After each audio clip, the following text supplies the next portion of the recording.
Assalamualaikum warahmatullahi wabarakatuh. La ilaha illallah, la ilaha illallah, la ilaha illallah, Muhammadur Rasulullah. Sama la ilaha illallah, la ilaha illallah, la ilaha illallah, Muhammadur Rasulullah.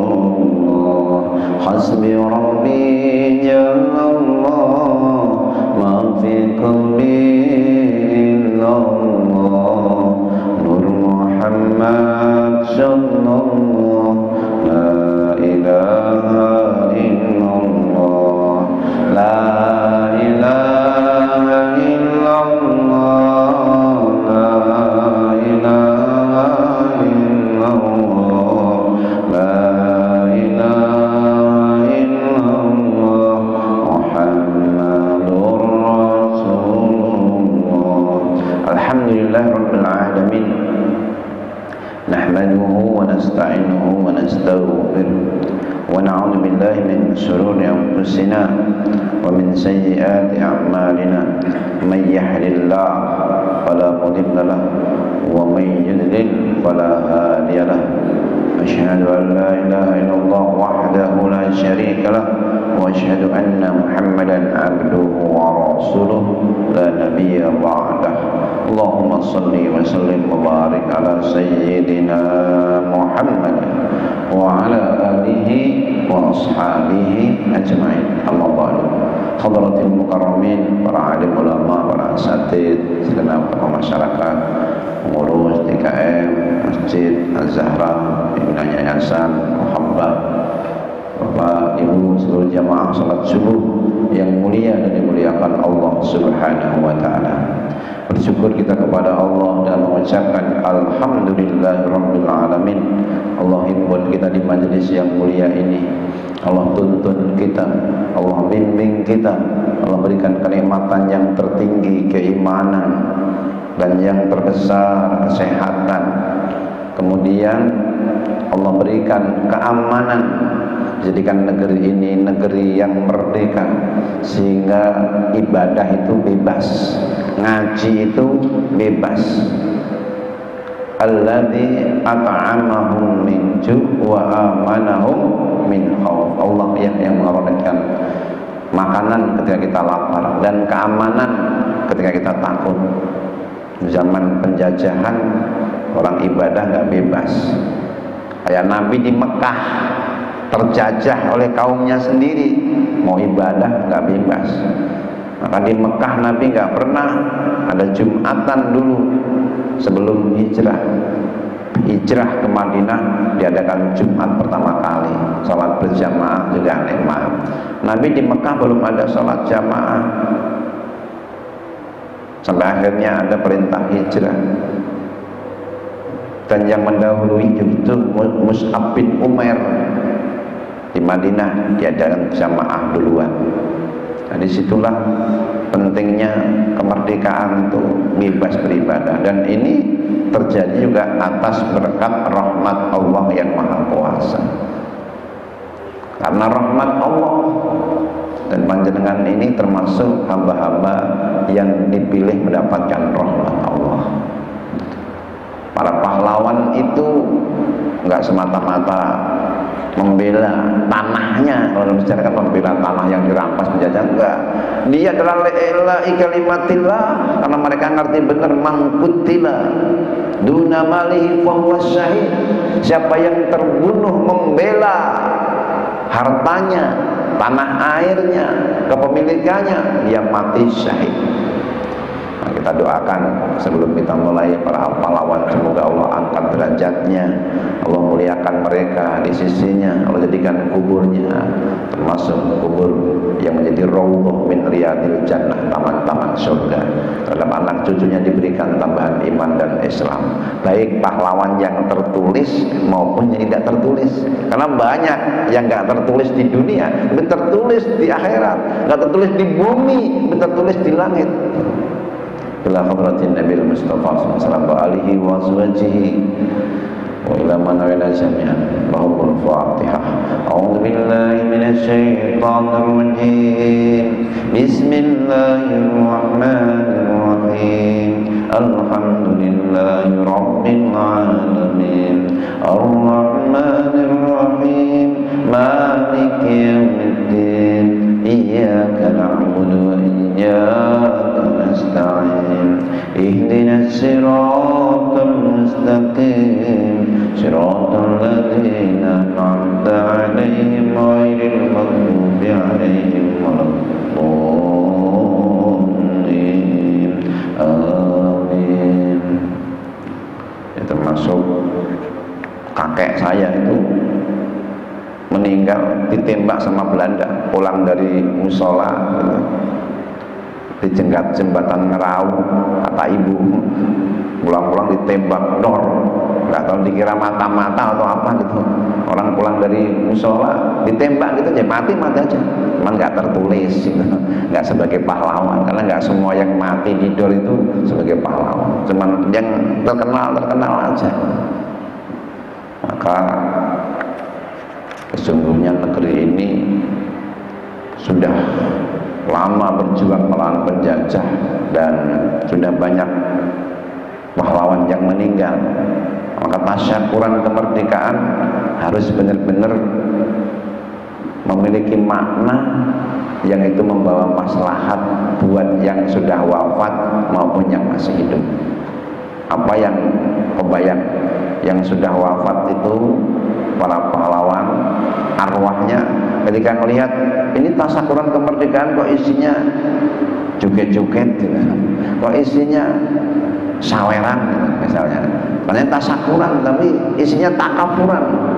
Tapi kalau kita bacakan Fatihah ini, oh senang mereka, dapat mereka didoain, ini sholat subuh jamaah, ini ngisi kemerdekaan, ini ngisi tasyakuran ini ya ini.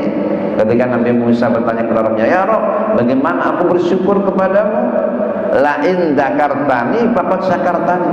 Kalau engkau berzikir mengingat aku, maka kau telah bersyukur kepadaku. Jadi ingat ini nikmat dari Allah. Ini caranya syukur. Wadhkuruni adzkurkum washkuruni wa la takfurun.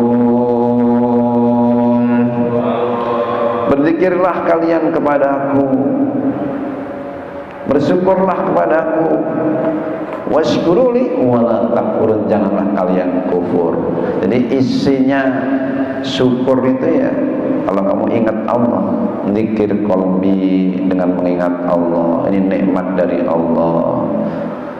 Zikir lisan, tasbih, tahmid, takbir, subhanallah walhamdulillah wa la ilaha illallah wallahu akbar, subhanallah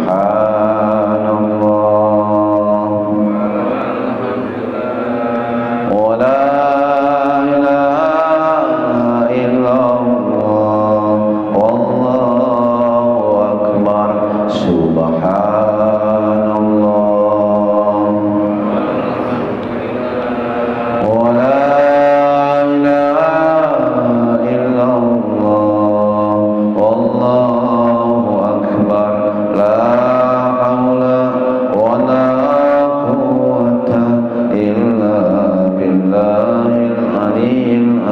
Ini sesuai dengan firman-Nya ketika Fathu Mekah, sudah merdeka, pembukaan kota Mekah, perintah Allah, fasabbih bihamdi rabbika wastaghfir innahu kana tawwaba. Bertasbihlah kamu, subhanallah, bihamdi rabbika, memuji Tuhanmu, wa bihamdi atau alhamdulillah. Wastaghfir, mohon ampunlah, astaghfirullah wa atubu ilaih, dan bertaubatlah, aku mohon ampun kepada Allah. Itu perintah Allah kepada baginda Nabi Muhammad sallallahu alaihi wasallam. Maka dulu ada zikir akbar, al-maghfur, almarhum Kiai Haji Arifin Ilham dulu kalau zikir kemerdekaan. Nah itu diantara landasannya itu tuh, udah dapat kemenangan, kemerdekaan, bertasbih, takbir, tahmid. Nah, kemudian syukur jawarih dalam kitab tafsir Marahul Labid di Kasfil Quranil Majid, anggota badan menggunakan nikmat fit taat, dalam taat. Nih, telinga mendengar kebaikan, mata melihat kebaikan, telinga mendengar Allahu Akbar, Allahu Akbar, maka segera memorinya sudah azan itu, matanya melihat, menuntun kakinya menuju masjid, kakinya syukur, telinga syukur, mata syukur. Saat kita duduk begini nih, anggota badan semuanya ikut bersyukur, jantungnya juga syukur, kita gunakan di jalan taat. Itulah zikirnya al-jawarih fit ta'at. Salat mencakup itu. Salat mencakup syukur qalbi, lisan, dan jawarih. Hati khusyuk, tawadu. Lalu lisannya membaca ayat suci, tasbih, tahmid, istighfar masuk dalamnya. Lalu anggota badan ada berdiri, rukuk, sujud, mencakup. Mudah-mudahan Allah golongkan kita sebagai hamba-hambanya yang ahli syukur. Amin ya rabbal alamin. Salawat dan salam semoga terlimpahkan kehadiran junjungan baginda Nabi Muhammad sallallahu alaihi wasallam, Nabi yang sangat mencintai umatnya, menyayangi umatnya, melebihi Nabi yang lain cinta dan sayang terhadap umatnya. Semoga kita semua termasuk umat yang mendapatkan syafaatnya di hari kiamat nanti. Kita lanjutkan pembahasan urgensi dakwah wasatiyah. Urgensi dakwah wasatiyah dalam menjalankan Islam di NKRI, Negara Kesatuan Republik Indonesia. Ini penting. Ya, urgensi dakwahnya, ya urgensi berislamnya dengan yang wasatiyah. Jadi tidak ngoyo, nggak meremehkan, juga nggak terlalu ekstrim, nggak ekstrim kanan, nggak ekstrim kiri. Nabi sendiri memang mencela ekstrim itu, ke kanan, terlalu kanan juga nggak boleh. Halakal mutanatti'un, celaka orang yang melampaui batas. Dalam hal ibadah pun nggak boleh melampaui batas. Nah, kisahnya Nabi masuk masjid, ada pohon-pohon kurma, tali-talinya. Ini tali apa ini? Ini Zainab nih ya Rasul. Semalam sholat malam dia nggak kuat, kalau nggak kuat takut jatuh, diikat sama pohon kurma. Oh, nggak boleh begitu, lebay itu, nggak bisa berdiri, duduk. Bahkan kalau lagi gola bangun naum, ngantuk banget, tidur dulu, nggak boleh dipaksain. Ibadah juga ada, nggak boleh lebay. Melihat tiga pemuda, Rasulullah gimana ibadahnya? Oh, kata Aisyah, luar biasa ibadahnya Nabi. Oh, sujud, sekali sujud itu kurang lebih 50 ayat dibaca. Berdirinya hingga bengkak kakinya. Kata pemuda, kalau begitu saya nggak akan nikah. Kalau begitu saya akan qiyamul lail, nggak tidur. Kalau begitu saya akan puasa terus-menerus. Tiga orang ini sampai berita sama Nabi, tadi saya mendengar seperti ini dan ini.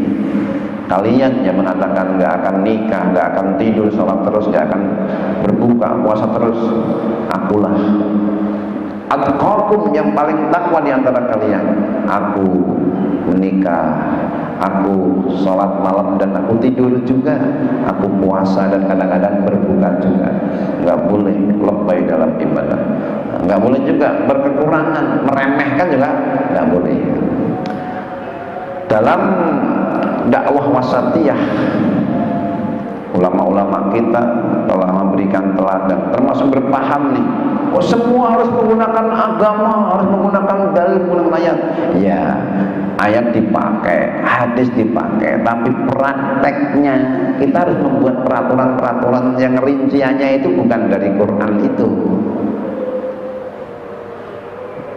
Katakanlah an-nadhafatu minal iman atau at-tahuru satrul iman. Ini hadisnya, kesucian bagian daripada iman. Ini prakteknya nanti kita kan nanti nih, dalam peraturannya dilarang membuang sampah di sini. Nggak ada hadisnya dilarang membuang sampah di sini. Itu rinciannya. Ini bukan tempat sampah. Nggak ada dalilnya dilarang membuang sampahnya, bukan begitu. Ini bukan tempatnya, zalim namanya. Jadi rinciannya ya sumbernya Al-Quran, Sunnah, tapi rinciannya kita buat sendiri. Dan dakwah sama, nggak ada perintah khusus jadikanlah kuliah subuh setiap ahad, nggak ada. Tapi perintah umumnya ud'u ila sabili rabbika bil hikmah, serulah ke jalan Tuhanmu dengan cara hikmah. Ini sekalian habis sholat subuh nunggu suruh, itu hikmah. Sebagian nggak ada pengajian makanan, nggak ada, tapi ada di sini arisan. Jadi sekalian arisan keluarga, adakan dakwah. Arisan warga, adakan dakwah. Di situ, di situ hikmah. Wal mau'izah hasanah, ada nasihat yang disampaikan. Nah, kalau terpaksa memang ada masalah yang didiskusikan, wajadilhum billati hiya ahsan, bermujadalah dengan cara yang terbaik. Termasuk proses berdirinya negeri ini. NKRI itu kan usulan Muhammad Nasir. Dulu kan Republik Indonesia Serikat. Maka disebut NKRI harga mati, bukan harga mati, harga hidup. Harga mati. Jadi itu harga hidup itu. Bisa berubah, bisa kalau menghendaki yang lebih baik gitu. Kalau belum ada, kan rumusnya kan al-muhafadatu alal qadimis sholih wal akhdhu bil jadidil aslah, menjaga yang lama yang baik, mengambil yang lebih baik. Kalau nanti turun Imam Mahdi, kan mau gak mau menyatu dunia, gak bisa masing-masing. Pimpinannya siapa? Ya Imam Mahdi. Lawannya siapa? Ya Dajjal. Ini kabar-kabarnya sudah disebar lagi virusnya. Dengar-dengarnya udah masuk ke Indonesia virus yang terbaru. Ini Jakarta udah mau online lagi katanya, yang separuh WFH lagi. Wah, ini udah mulai nanti kuliah subuh bisa. Nah, kalau ini nggak usah separuh, memang udah sedikit jamaahnya. Dilarang separuh aja yang ke masjid, wanten habis, nggak usah. Mulai tanggal 28 isunya, 28 Agustus ini mau suruh separuh aja yang kerja, yang sekolah. Di Jakarta mau dibikin begitu, separuhnya WFH. Ini jamaahnya nanti lama-lama juga WFH juga, separuh aja yang ke masjid. Oh, ini nggak nyampe separuh, nggak perlu sini kalau udah mulai ini. Kalau kita kabar-kabar itu, Masya Allah, mudah-mudahan nggak terjadi. Karena yang diomongkan itu nanti tanggal sekian, ini virus kok kayak direncanakan beberapa bulan sebelumnya sudah dikasih tahu nanti bulan ini, dan memang benar sudah menyebar. Katanya beberapa waktu yang lalu di Indonesia sudah terjangkit 2 orang. Ya. Tapi para ulama-ulama yang hanif, yang kolbunya kawah itu udah nggak usah hidupkan itu semua. Ya, kuatkan keyakinanmu kepada Allah. Hidup mati di tangan Allah. Karena kalau kamu ketakutan, dia matinya bukan karena virusnya, takut, justru karena takut itu, ketakutan yang berlebihan. Takut nggak kena virus, di rumah aja, ke masjid takut, pengajian takut apa yang terjadi. Dia kena virus di rumahnya, virusnya yang datang. Ini waktu zaman COVID kemarin, benar takut jadi di rumah aja, kena juga. Memang itu ada di mana-mana virus itu. Karena sekarang harus ya kuatkan, tambahkan kekuatan kita. keyakinan kita kepada Allah Subhanahu wa Ta'ala. Tanpa virus juga mati juga. Ini ada hubungannya sama politik? Ada juga memang. Oh, ada anggarannya kok. Kan jelas itu. Dan anggarannya nggak boleh diselidiki sama KPK sama BPK. Jadi semua ada. Nah, mudah-mudahan negeri ini baik-baik saja, dijadikan rakyatnya itu rakyat yang sama-sama beriman bertakwa, pemimpinnya mencintai rakyatnya, mengendaki Allah jadikan ini umat yang satu. Walau sya'allahu laja'alakum ummatan wahidah walakin liyabluwakum fima ataakum fastabiqul khairat innallaha marji'ukum jami'a wa yunabbi'ukum bima kuntum fihi takhtalifun. Al-Maidah ayat 48. Kalau Allah kehendaki niscaya Allah jadikan ini umat yang satu, semua muslim, semua taat, semua ke masjid, semua ahli sedekah, semua ahli tahajud kalau mau. Tapi enggak, Allah enggak kehendaki itu. Dipilih hamba-hambanya. Maka Allah berfirman sama Maryam, "Ya Maryam uqnuti li rabbiki wasjudi warka'i ma'ar-raki'in." Wahai Maryam, taatlah, rukuklah, sujudlah bersama orang-orang yang sujud. Innallaha astafaki wa tahharaki. Sesungguhnya Allah memilihmu, mensucikanmu, termasuk memilih para nabi, memilih para rasul, memilih para ulama, memilih para sholihin. Di antara para nabi ada yang tertulis, ada yang enggak. Ada 124.000 nabi, 313 rasul. Yang tertulis dalam Al-Quran cuma 25. Yang ulul azmi minar rasul cuma 5. Yang menjadi khalilullah kekasih Allah cuma 2. Nabi Ibrahim alaihissalam, Nabi Muhammad sallallahu alaihi wasallam. Yang menjadi sayyidul anbiya wal mursalin cuma 1, Nabi Muhammad sallallahu alaihi wasallam. Nah, dari yang terpilih menjadi mukmin muslim itu yang memakmurkan masjid dipilih lagi nanti. Enggak semua muslim mau ke masjid. Kalau sholat hari raya, muslim insya Allah datang hari raya. Tapi kalau sholat subuh itu yang mukmin, yang dipilih jadi orang yang beriman, itu dipilih. Bukan karena rumahnya dekat, kadang-kadang rumahnya nempel sama masjid juga nggak datang. Bukan karena muda, bukan karena juga tua, enggak, tapi karena Allah pilih dia. Walakin Allah habbaba ilaikumul iman wa zayyanahu fi qulubikum. Tapi Allah jadikan hiasan iman dalam qalbumu. Habbaba ilaikumul iman, Allah mencintai kalian, memberikan keimanan dalam hati kalian. Wa karraha ilaikumul kufra wal fusuqa wal isyan, Allah jadikan hatimu benci sama kekafiran, kemaksiatan, kefasikan. Ulaika humur rasyidun. Itulah hamba-hamba yang dipilih Allah, mendapatkan bimbingan dari Allah. Termasuk yang salat malam, di malam-malam sudah bangun, mandi, salat tahajud, dipilih sama Allah. Kalau enggak bisa. Mudah-mudahan termasuk hamba-hamba yang dipilih menjadi ahlul jannah, sebel-sebel yang tanpa hisab. Itu bagian pilihan Allah. Dan jadi Allah seandainya menghendaki niscaya akan jadikan umat yang satu. Tapi enggak, kata Allah, likullin ja'alna minkum syir'ata wa minhaja. Kami jadikan setiap dari kalian itu syir'ah wa minhaj, syariat-syariat, metode-metode. Dalam dakwah pun sama. Ya memang ada nanti yang dipilih senangnya yang garis keras gitu, ada yang garis lunak gitu, ada yang terlalu longgar, ada. Nah kita ambil jalan yang wasatiyah, yang moderat, dan itu yang dicontohkan baginda Nabi Muhammad sallallahu alaihi wasallam. Dalam mengambil agama pun rupanya ada di antara mereka yang dulu sahabat tadi ya kita contohkan, wah terlalu juga lebay.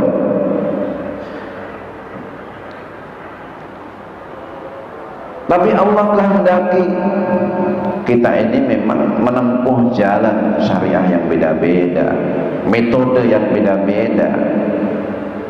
Sehingga kewajiban kita cuma berdakwah menuju jalan yang diridhoi Allah. Fastabiqul khairat, berlomba-lombalah dalam kebaikan. Tapi nggak usah juga memponis orang lain. Ilallahi marji'ukum, hanya kepada Allah tempat kembali kalian jami'an semua. Wa yunabbi'ukum bima kuntum ta'malun, nanti Allah akan kabarkan pada kalian apa yang kalian lakukan. Wa may ya'mal misqala dzarratin khairan yarah wa may ya'mal misqala dzarratin syarran yarah. Siapa yang berbuat baik dia akan melihat balasannya. Siapa yang berbuat buruk pun akan melihat. Enggak nunggu mati, enggak nunggu kiamat. Di penghujung akhir hayat kita ditunjukkan video kehidupan kita. Orang yang baik ditunjukkan kebaikannya, orang yang buruk ditunjukkan keburukannya. Mudah-mudahan tatkala Israel datang nanti ditunjukkan kebaikan-kebaikan kita. Amin ya rabbal alamin. Nah, kemudian kenapa dalam beragama ini perlu moderasi, perlu tawassut? Salah satu esensi kehadiran agama ini pertama menjaga martabat manusia sebagai makhluk ciptaan Allah yang mulia. Menjaga martabat manusia sebagai ciptaan Allah yang mulia, termasuk memelihara, menjaga nyawa. Jadi kita beribadah itu nggak boleh mengesampingkan nyawa. Kalau kita ke masjid ada yang kecelakaan, kita berkewajiban nolong dulu. Itu ada ibadah yang sifat waktunya itu muasa, ada juga yang mudhoyak, yang lapang, ada juga yang sempit waktunya. Enggak kemudian yang hubungannya dengan Allah didahulukan, belum tentu kepada Allah, tapi kalau sunnah kepada manusia, kalau yang wajib ya manusia dulu.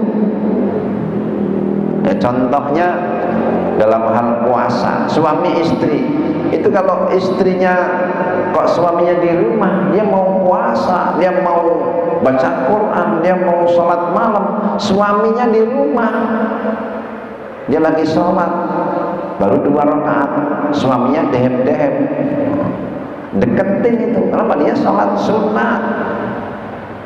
Apa yang diperlukan? Nah, saya mau puasa nih, tapi suaminya di rumah lagi libur. Tidak halal kata Nabi seorang istri puasa tanpa izin suami, setelah suaminya itu di samping dan mengharapkannya, membutuhkannya. Padahal puasa kan sifatnya kepada Allah tanggung jawabnya, tetapi enggak didahulukan manusia ini sunnah, kecuali kalau wajib puasa Ramadan, kecuali sholat wajib. Kalau sholat sunnah, engkau sediakan air minum buat suamimu, itu pahalanya seperti sholat semalam suntuk. Masya Allah, didahulukan manusia rupanya. Allah nggak butuh sholat, suamimu butuh kamu. Itu kisahnya Zainab sama suaminya. Seorang sahabiah yang dia kalau sholat setelah sholat dipukul sama suaminya. Kalau puasa suruh berbuka, sementara suaminya itu kalau bangun cuma kesiangan, ngadu sama Nabi. Dipanggil suaminya, kenapa kamu pukul istrimu? Ya Rasul, saya ini kan laki-laki masih membutuhkan dia. Dia sholat duhur yang dibaca Al-Baqarah, Ali Imran, kepanjangan, saya butuh dia. Maka saya pukul habis sholat. Habis, ya lain kali kata Nabi, jangan panjang-panjang, nanti suami butuh kamu, sholatnya seperlunya. Toh bisa baca Al-Kafirun, Al-Ikhlas, kenapa Al-Baqarah, Ali Imran? Ada haknya suami, ada haknya Allah, tunaikan. Lalu kenapa kalau dia puasa kamu pukul suruh berbuka? Ya Rasulullah, saya ini kan masih laki-laki yang tegangan tinggi gitu loh. Jadi nggak bisa nahan diri loh. Kalau udah butuh gimana? Ini panjenengan kan pernah kan kalau lagi butuh itu pusing gitu. Mau kemana? Nyari yang haram nggak boleh. Dia satu-satunya yang halal bagi saya ya Rasul. Maka Nabi kasih tahu, lain kali kamu kalau suamimu di rumah jangan puasa sunat kecuali dengan izinnya. Berbukalah, dan itu dapat pahalanya 2 itu. Pahala puasa dia dapat sudah niat, Lalu pahala membahagiakan suami itu idkhalus surur fi qalbi mu'min, membahagiakan hati orang. Dan Nabi pun begitu rupanya. Nabi lagi puasa nih, pulang-pulang Aisyah menyiapkan makanan yang enak. Aisyah itu sedih, saya udah masak lagi tadi gitu. Nabi puasa. Ini kalau dimakan nanti sore ya nanti sudah kurang enak nih ya. Nabi langsung mendengar itu, ya Ais, aku nggak puasa, aku hari ini berbuka, jadi kita makan bareng. Nabi batalin puasanya, lihat istrinya masak. Saya mah batalin sendiri, nggak usah lihat masak, beli sendiri tuh. Lihat istrinya masak, takut nyakitin tuh istrinya. Sebaliknya pulang-pulang pengen makan, lagi lapar, nanya, ya Ais, di rumah ada makanan apa yang bisa dimasak? Ya Rasul, gak ada apa-apa. Ya sudah, saya puasa. Tadinya nggak niat puasa, maka atas dasar itu boleh niat puasa di waktu duha, asal dari pagi belum makan, belum minum. Itu dibikin seperti itu, bagaimana menyenangkan kalbu pasangan. Seakan-akan dia lebih dahulukan. Kenapa? Di situ sesungguhnya idkhalus surur fi qalbil mu'min. Allah nggak butuh puasamu, Allah nggak butuh sholatmu yang panjang, itu untuk kamu sendiri. Maka ya sekedarnya puasa, kecuali yang wajib, ini mah harus yang wajib. Kalau yang sunnah-sunnah ini jaga martabat manusia, keselamatan manusia. Dan Allah yang paling tahu, Rasulullah yang paling ngerti bagaimana keadaan suami ketika lagi membutuhkan istrinya. Ya Rasul, kalau lagi masak, wa in kana alat tanur, kata Nabi, walaupun dia lagi masak, matikan dulu kompornya. Nah, kalau dibiarin kan gosong. Ya, gosongnya makanan nggak seberapa dibanding suaminya yang gosong. Didahulukan suami itu sampai wa in kana alat tanur. Begitu Nabi kasih tahu. Kan ada itu, karena istrinya udah satu, udah nambah sampai 3, istrinya 3 tapi dia tidurnya di masjid. Kenapa ya? Kesana rupanya istrinya itu marah semua. Padahal kalau suami ninggalin istri dalam keadaan marah, itu sholat sunatnya, puasanya nggak diterima itu. Nah, ketika kita punya istri kok sudah solehah, bakti, itu karunia rahmat dari Allah Subhanahu wa Ta'ala. Ali itu juga suatu saat pernah ini, Fatimah putri Rasulullah ketika itu baca Quran, Ali di sampingnya baca surat An-Nisa, ya ayyuhan nasu taqu rabbakumul ladzi khalaqakum min nafsin wahidah wa khalaqa minha zawjaha wa bassa minhuma rijalan katsiran wa nisaa wattaqullaha alladzi tasaaluna bihi wal arham. Dibaca keras pas sampai ayat fankihu ma taba lakum minan nisa'i masna wa sulasa wa ruba, terus pelan.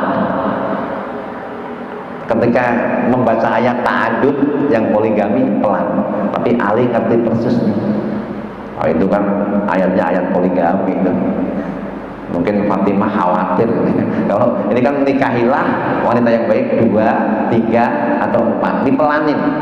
Habis ngaji Ali bilang, ya Fatimah, tadi kenapa yang pas ayat fankihu ma taba lakum minan nisa pelan-pelan? Ya Ali kan langsung paham, ini perintah Allah ini. Ketahuilah wahai Fatimah, kata Ali, engkau satu, anti wahidah ka'arba. Engkau walaupun satu nilainya seperti 4, bahkan seperti 100. Enggak, saya nggak akan nambah. Jadi Ali nggak nambah ketika Fatimah hidup, Rasulullah juga nggak nambah ketika Khadijah hidup. Nah, panjenengan jangan nambah sebelum istrinya meninggal. Kalau mau nambah, doain dulu. Wah, doain apa ini? Doain ridho atau sudah nggak ada baru tuh. Itu contoh dari Ali tuh, contoh dari Rasulullah. Kalau Rasul tuh sampai nunggu 3 atau tahun keempat Khadijah wafat baru nikah lagi. Kalau Imam Ahmad beda, Imam Ahmad mah pagi istrinya meninggal, sore nikah lagi. Kenapa? Penting menjaga tadi, menjaga ya, diri biar aman. Nah, kita ini kadang-kadang punya istri nggak menjaga juga, matanya mesti dalaman. Wallahiyadubillah, na'udzubillah min dzalik. Kita jaga, mudah-mudahan Allah rahmati kita semua. Jadi menjaga martabat manusia beragama itu bukan asal-asalan. Moderasi beragama menjunjung tinggi nilai kemanusiaan. Jangan ekstrim. Karena banyak orang-orang yang terjebak, wah pengennya itu soleh banget. Ini benar kisah nyata ini. Seorang istri ngadu, suamiku itu kalau sholat luar biasa, baca Quran tiap 3 hari hatam, tapi saya ini nggak pernah disentuh nih, udah berbulan-bulan, katanya 2 tahun nggak pernah disentuh. Istri tersiksa, dia lepai dalam ibadah, hatam Quran tiap 3 hari sekali, sehari 10 juz, sholat nggak berhenti-berhenti, tapi saya nggak pernah disentuh, tersiksa. Dulu ternyata ada di riwayatnya gini, dulu ada kisahnya Abu Dar. Abu Dar itu saking senangnya ibadah, malam ibadah, istrinya nggak pernah disentuh. Maka Salman Al Farisi ketika bersilaturahmi, ini Salman ini dulu pengen nikahin perempuan ini, diantarin sama Abu Dar. Rupanya ini perempuan lebih suka Abu Dar daripada Salman, padahal yang mau nikahin Salman. Yang lihat kayak gitu, Salman itu orang hebat. Ya sudah, ini mas kawinnya buat kamu, dia kamu aja yang nikahin dia. Tapi di lain kesempatan ketika berkunjung, ini perempuan udah nggak awut-awutan, nggak pernah dandan. Ini kenapa jadi berubah begini? Kata istrinya, Abu Dar nggak minat sama dunia, nggak minat lagi sama aku, kerjaannya ngaji, sholat, nggak pernah disentuh. Maka ketika datang ke tempat itu, Salman ketika diajak tidur, aku nggak mau tidur sampai kamu tidur. Makan, aku nggak mau makan sampai kamu juga makan. Ini tamunya suruh makan, dia puasa, enggak, saya nggak mau. Nah, setelah itu di ujungnya dia bilang, hai Abu Dar, fa inna lillah alaika haqqan, Allah punya hak pada dirimu. Wali nafsika alaika haqqan, dirimu punya hak. Wali usratika, keluargamu juga punya hak. Nggak bisa begitu kamu ibadah saja ninggalin kewajiban sama keluarga. Dilaporkan sama Nabi, sedekah Salman, kata Nabi, benar Salman. Jadi nggak boleh begitu. Ini sampai sekarang juga ada kisah begini, orang itu maunya ibadah, tapi istrinya nggak pernah disentuh, minta diantarin ke pasar nggak mau. Nggak bagus. Ada saatnya juga kita mengantarkan istri, ada saatnya kita bantu masak, bantu nyuci piring, bantu jemur. Nabi begitu. Dan itu memang kewajiban gitu, kewajiban kita.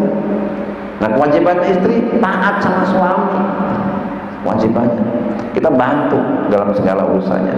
Dan itu dicontohkan baginda Nabi Muhammad SAW. Beliau ke pasar belanja, ikut mencacah daging, ikut nyuci. Itu riwayatnya. Aisyah yang terendam, kecapean, tidur. Nabinya Pak pulang-pulang lihat rendeman baju, beliau cuci, beliau jemur. Sudah selesai, Aisyah bangun, sedih Aisyah, ya Rasul, kalau ini juga Anda yang melaksanakan, lantas mana pahalanya buat aku? Kata Nabi, ya sudah, aku yang ngerjain, pahalanya buat kamu. Sedih Aisyah kalau dibantuin itu. Kalau istri kita bantuin, oh senangnya kayak apa? Kalau perlu tambahin jilbabnya sekalian paning gitu. Nah, Aisyah nggak mau. Jadi wanita solehah, pasangannya laki-laki yang soleh. Mungkin istri kita nggak sesolehah Aisyah, nggak sesolehah Khadijah. Kenapa? Kita juga nggak sesoleh Rasulullah. Lalu ya 50-50 lah. Kita ingin istri yang sempurna. Yuridur rajul al-mar'ah kamilah wa turidul mar'ah ar-rajul kamil. manusia, laki-laki pengen istri perempuan yang sempurna, istri pengen laki-laki yang sempurna, nggak akan ketemu. Kenapa? Allah ciptakan kita untuk saling menyempurnakan. Kekurangan istri, sempurnakan suami. Kekurangan istri, sempurnakan suami. Sebaliknya, kekurangan suami, sempurnakan istri. Jadi di sini beragama ini diperintahkan jangan lebay, oh hanya ke Allah atas nama Tuhan, lalu mohon maaf sampai terjadi ngebom orang yang sholat Jumat atas nama menjalankan agama. Nggak bener ini. Yang sholat Jumat kan muslim semua, kamu ngadakan bom bunuh diri di situ, lebay. Termasuk dalam hal tadi ibadah Allah, anak dibiarin. Enggak begitu caranya. Ada haknya Allah, ada haknya istri, ada haknya anak. Nah, kalau perlu bisa diajak. Saya kalau pas istri nggak ada kegiatan, saya ajak. Saya tanya, antara jam 6 ujian ya sudah. Kalau nggak ada, ajak. Keluarga, anak-anak ajak. Kenapa? Dia punya hak juga.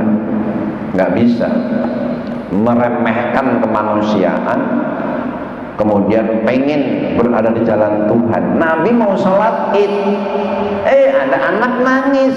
Kenapa kamu nangis? Ibuku dan bapakku sudah nggak ada. Memang kemana? Sudah pisah. Bapakku kemana? Sudah nikah lagi. Ibuku sudah dinikahi orang lain. Bingung dia akhirnya. Anak ini nangis. Mau nggak kalau aku sebagai bapakmu, Aisyah sebagai ibumu? Lalu diambilkan baju yang bagus, diajak sholat ini anak orang. Nah kita anak sendiri kadang-kadang pengen ikut ke masjid, jangan ganggu, nggak begitu, ajak itu, ajak. Jadi begitu, nggak meninggalkan kemanusiaan. Dalam beragama nggak meninggalkan keselamatan. Ada orang yang lagi junub, kepleset, kepalanya terbentur, lalu dia nanya sama sahabatnya, gimana nih saya belum mandi wajib tapi ini berdarah ini. Namanya ini tanggung jawab lah, masa mau enaknya doang mandi habis mandi pendinginan mati. Sampai kabarnya pada Nabi, lain kali nggak bisa begitu. Kalau nggak tahu nanya, jangan sok tahu. Kalau memang itu luka parah membuat dia nggak bisa kena air atau membawa mudarat, tayamum.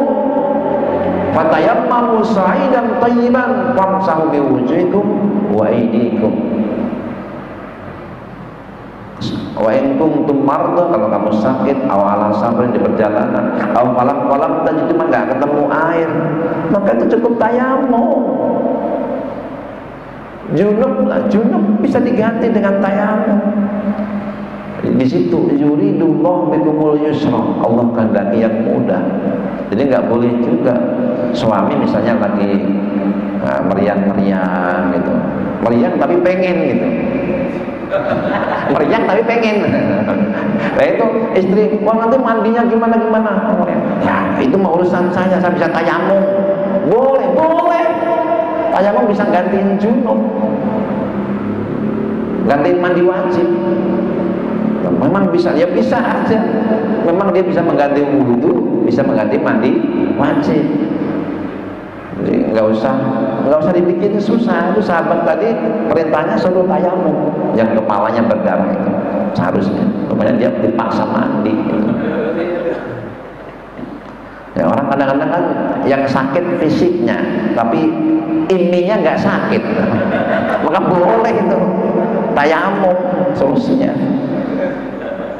Jangan dibikin susah. Agama ini maja'allah fi hadatin min haraj. Allah nggak jadikan dalam agama ini kesusahan, mudah selama tahu ilmunya. Dulu ada sahabat yang habis junub nggak ketemu air, apa yang dilakukan? Dilepas baju, di pasir, gulung-gulung, debu-debu, sampai kabarnya Nabi, la tafal, jangan begitu. Yakfika anta biyadaika hada, cukup kamu begini, pelot wajah, pelot tangan. Kalau Imam Hanafi sini, kalau Imam Syafi'i sampai siku, seperti wudu, wajah, tangan, udah selesai. Sholat Sah, dimudahkan. Agama ini gampang. Jangan guling-guling, di pasir nggak perlu. Itu karena nggak tahu ilmunya tadi gitu. Itu istihad sahabat. Kalau salah jadi menjadi nabi. Yang kedua, agama-agama lahir ribuan tahun. Dalam literatur Yahudi, Kristen disebutkan Adam diciptakan sekitar 4.000 tahun, di 40 abad sebelum Masehi. Bahkan kalau kita membaca dan mendengar keterangan-keterangan di kitab Wedanya, itu ternyata ada yang bersesuaian dengan Al-Quran. Di antaranya Allah jadikan malamnya buat istirahat, siang buat bekerja mencari nafkah. Itu dalam Al-Quran kan juga ada.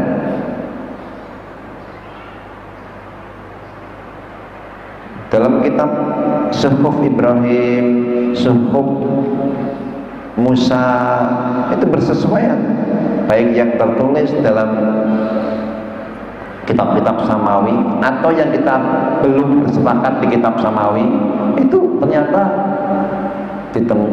nanti akan ada lahir seorang nabi di akhir zaman yang dia yatim, dia hamba Allah, anaknya hamba Allah. Abdullah itu kan hamba Allah. Itu bersesuaian itu. Nah, kemudian manusia semakin beranak pinak, berubah, beraneka ragam, bersuku-suku, berbangsa-bangsa. Maka dalam menjalankan agama ini butuh yang namanya interpretasi, yang namanya penafsiran. Nah, dalam penafsirkan itu para ulama beda-beda. Maka disitulah pentingnya untuk memahami dari banyak segi, dari banyak sisi, dari banyak ilmu bidang. Nggak bisa nih dengan kacamata kuda, yang benar ini, yang lain salah, nggak bisa. Makanya ditemukan tafsir-tafsir. Oh, ini tafsir sufi, ada tafsir fikhi, coraknya itu tasawuf, dan tafsir coraknya itu fikih. Nanti kalau melihat contohnya tasawuf itu kadang-kadang ya, ini nggak boleh nih, orang ibadah kok nyari dunia gitu, sholat duha kok biar kaya, nggak boleh gitu. Ini sedekah kok biar rezekinya lancar, nggak boleh. Dalam kajian tauhid seakan-akan ini bertentangan, tapi dalam kajian syariat boleh nggak sih kita sholat biar tentram, sedekah biar kaya, boleh nggak sih? Rupanya ditemukan dalil-dalil yang secara syar'i aslinya boleh. Minta surga itu boleh. Bahkan Nabi Ibrahim minta, waj'alni ya Allah, jadikanlah aku min warasati jannati anaim, yang mewarisi surga penuh dengan kenikmatan. Imam As-Sabuni ketika menjelaskan wasta'inu bis-sabri was-shalah, mintalah tolong dengan sabar dan salat. Beliau jelaskan itu fi umuri dunyakum wa ukhrakum, dalam urusan duniamu maupun akhiratmu. Jadi boleh salat istikharah, salat hajat, biar apa urusan dunia boleh. Nah, kalau nggak boleh mau nanya siapa? Nanyanya sama Allah. Jadi boleh, bukan nggak boleh. Nah, memang nanti ujungnya hakikat ikhlas itu ya semuanya karena Allah, jangan karena dunia. Tapi yang menginginkan dunia dengan sholat tadi itu nggak disalahkan, selama dia mintanya kepada Allah, nggak salah, nggak salah. Nah, kemudian alasan ketiga lebih spesifik, ini di Indonesia ya. Indonesia ini ya luar biasa heterogenya. Ada 718 bahasa daerah, 1340 suku. Ini yang tertulis di BPS. Lebih dari 1000, jadi 1340 suku. Ini menyatukan negeri ini nggak mudah. Di Pakistan aja 7 suku aja itu berantem loh. Kita Masya Allah sampai 1340 suku, tapi bisa bersatu. Ini luar biasa ya. Maka Pancasila itu, para mufakir memberikan penjelasan, ini mirip-mirip piagam Madinahnya Nabi. Ya nggak sama, yang bikin Nabi sama kita ya, tapi mirip-mirip lah gitu. Kalau di Madinah heterogen, ada Yahudi, Bani Nadir, Bani Quraisy, ada Nasrani, ada juga yang Majusi, ada Muslim. Indonesia juga beragam heterogen. Maka nggak menghalangi kita menjalankan Islam dengan adanya Pancasila. Bahkan membuka ruang kita boleh menjalankan Islam. Dan di situ sesungguhnya ini adalah pemersatu bangsa saja, buat pemersatu, bersatu menjaga wilayah negara kesatuan Republik Indonesia. Sebagaimana Nabi membuat piagam Madinah, bersatu mukmin, kafir, Yahudi, Nasrani, semua itu menjaga Madinah, saling bantu membantu, saling tolong menolong. Tapi ketika mereka ada yang berkhianat, Nabi nggak mau.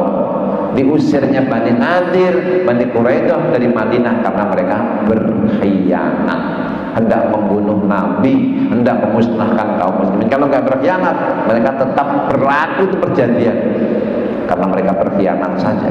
Nah, ini pentingnya bagaimana melihat dulu Nabi menjalankan agama dengan bijak. Datang ke Madinah karena di situ ada Yahudi, ada Majusi, ada yang non Muslim, kafir.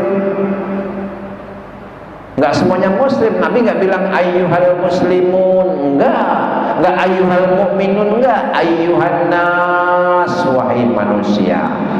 Absus salam, tebarkan salam, tebar perdamaian. At'imut ta'amanya bagi-bagi makanan. Enggak, Nabi enggak nyebutkan sesama muslim, enggak, baik kepada non muslim bagi makanan. At'imut ta'am, silul arham, sambung silaturahim. Kenapa? Menebar wa ma arsalnaka illa rahmatan lil alamin. Tidaklah kami utus engkau kecuali sebagai rahmat bagi alam semesta. Baru salul laili wan nasu, yang salatlah malam ketika orang lain tidur. Tadkhulul jannata bisalam, kamu akan masuk surga dengan selamat. Nah, disitulah Nabi memberikan teladan. Yang penting menjaga hubungan sosial, hablum minan nas. Walaupun hablum minallah juga nggak boleh ditinggalin, tapi di sana ada yang harus dijaga, hablum minallah, hablum minan nas, wa hablum minal alam, terhadap alam. Jangan motong kuncup bunga atau pohon kalau nggak ada perlunya. Jangan motong pohon-pohonan, mencabut kalau nggak ada perlunya.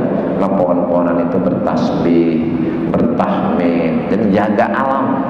Jangan kencing di air yang ngalir. Kenapa? Ini bisa dimanfaatkan air itu. Jadi dijaga sedemikian itu. Nabi jaga alamnya sampai kepada binatang. Likulli kamilin rabbin sadaqatan, untuk berbuat baik yang itu menjadi makhluk hidup, baik itu hewannya, tumbuhan yang layu kamu siram, itu bernilai sedekah. Jadi insan ini dituntut hablum minallah, minan nas, minal alam, untuk selalu berbuat kebaikan. Kata Allahul ihsana ala kulli syai'. Allah tetapkan manusia ini berbuat baik kepada semuanya. Kata Bapak Ihsan, Allah tetapkan kita untuk berbuat baik kepada semuanya, kepada insan, kepada hayawan, kepada hewan. Nah, makanya dalam bernegara ini, dalam konteks sosial, politik, kita harus berusaha untuk mengajak amar ma'ruf nahi mungkar dengan cara yang tawassuh, menolak segala bentuk kekerasan, ekstremisme, kemudian menjalankan dengan wasatiyah sebagaimana dicontohkan oleh baginda Nabi Muhammad SAW. Nanti berikutnya kita akan membahas itu kritik dakwah wasatiyah dengan kekerasan. Bagaimana itu, apa yang dikritik, soal bid'ah, kemudian soal apa itu, diantaranya tawasul, diantaranya juga itu kan kadang-kadang menjadi masalah takfir. Dan ini dibahas pada pertemuan berikutnya, insya Allah. Demikian, mudah-mudahan dapat dipahami. Sudah surut belum? Ya. Sampai di sini kita akhiri, kita bermunajat kepada Allah.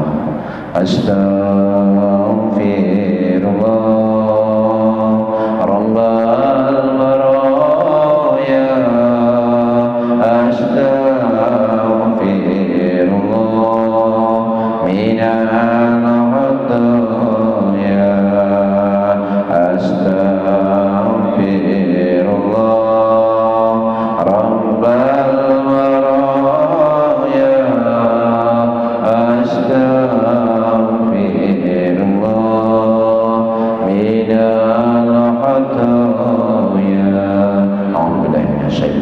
Bismillahirrahmanirrahim. Alhamdulillahirabbil alamin. Allahumma shalli ala sayyidina Muhammad wa ala alihi wa ashabihi ajmain. Rabbana la tuzigh qulubana ba'da idh hadaitana wa hab lana min ladunka rahmah innaka antal wahhab. Ya Allah, jangan Kau gelincirkan hati kami setelah Kau karuniakan hidayah-Mu pada kami. Curahkan rahmat-Mu pada kami. Sesungguhnya Engkau Zat yang Maha Pemberi. Rabbana atina fid dunya hasanah wa fil akhirati hasanah wa qina adzabannar. Hasbunallah wa ni'mal wakil, ni'mal maula wa ni'man nasir. Rabbana taqabbal minna innaka antas samiul alim wa tub 'alaina innaka tawwabur rahim. Rabbana ighfir lana wa li walidayna warhamhum kama rabbawna shighara. Wal muslimin wal muslimat wal mu'minin wal mu'minat al ahya'i minhum wal amwat bi rahmatika ya arhamar rahimin. Subhana rabbika rabbil izzati amma yasifun wa salamun alal mursalin walhamdulillahi rabbil alamin. Assalamualaikum warahmatullahi wabarakatuh.